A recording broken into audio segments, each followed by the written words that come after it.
Yap Chui Zhen. The actual freedom is to blame yourself. The actual freedom is to blame yourself. Yap Chui Zhen.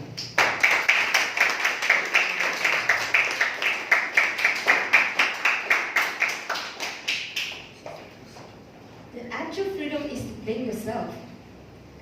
The first time you heard this title, you might be thinking, what? Does it mean I should blame myself for everything, even if it's someone's mistakes? My answer is, kind of. But not exactly, and I'll tell you why. So basically, I have inspired from many books, and one of them is called The 7 Habits of Highly Effective People. So, there's a lot of things in ourselves that have been affected by other factors, such as our personality, are formed by heredity, the environment, or to say the interactions with other people, such as our family. Some people might make toxic blood-related people. Don't let them bury you, because you are the captain of your own ship. And this is a piece of cake as changing your mindset and change the words you say every time you read a problem. And here comes my first point, to take responsible for our own blame.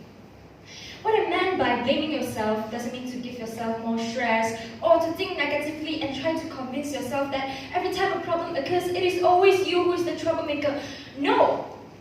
But to stop acting as a victim to everything you meet in your life. For me, I used to blame all my friends who always ask me to go out and affects me to get a bad grade. And I used to blame on my teachers who I learned nothing from. And I also used to blame on my parents who aren't strict enough to me to help me to build self-discipline. I mean, they could have their own problems, but when you start to blame on other things, you gave away your power to make a choice, to change. But when you start to blame on yourself, you tend to seek for solutions.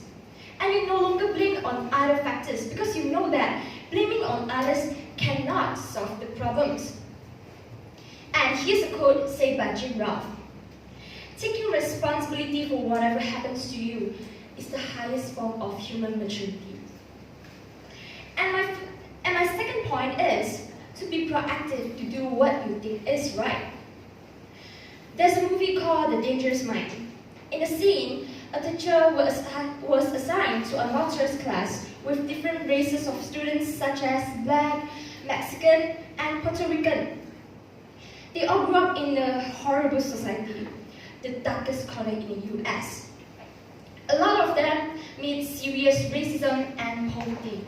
So many of their peers chose to become drug dealers, commit crimes, and more.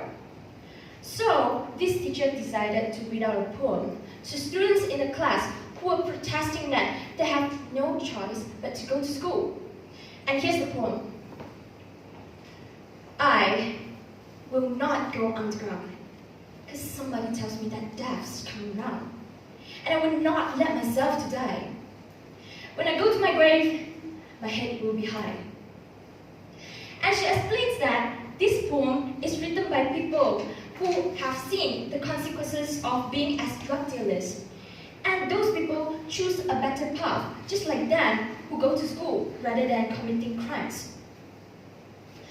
I mean, those students were born in a dreadful environment. But they don't know that they still actually have a chance. They still have a choice to actually choose the path like the peers, or to study, or to know about laws, or to gain power, to take back the equality that they think they deserve to have. Ladies and gentlemen, life is never fair. We all have a different background according to our family. And that's the reason many of us are working hard for. To gain respect from others, to gain wealth, to gain freedom, or to fight for the inequalities we were being treated in our life, just like in races, in genders, and more. So in sum up, I think that it's really important for us to be initiative towards things we make in our life and start making changes leading you to a fulfilling life. And the examples I have shown above lead to my conclusion that the truth I realize and summarize in short. The actual freedom is to blame yourself. Thank you.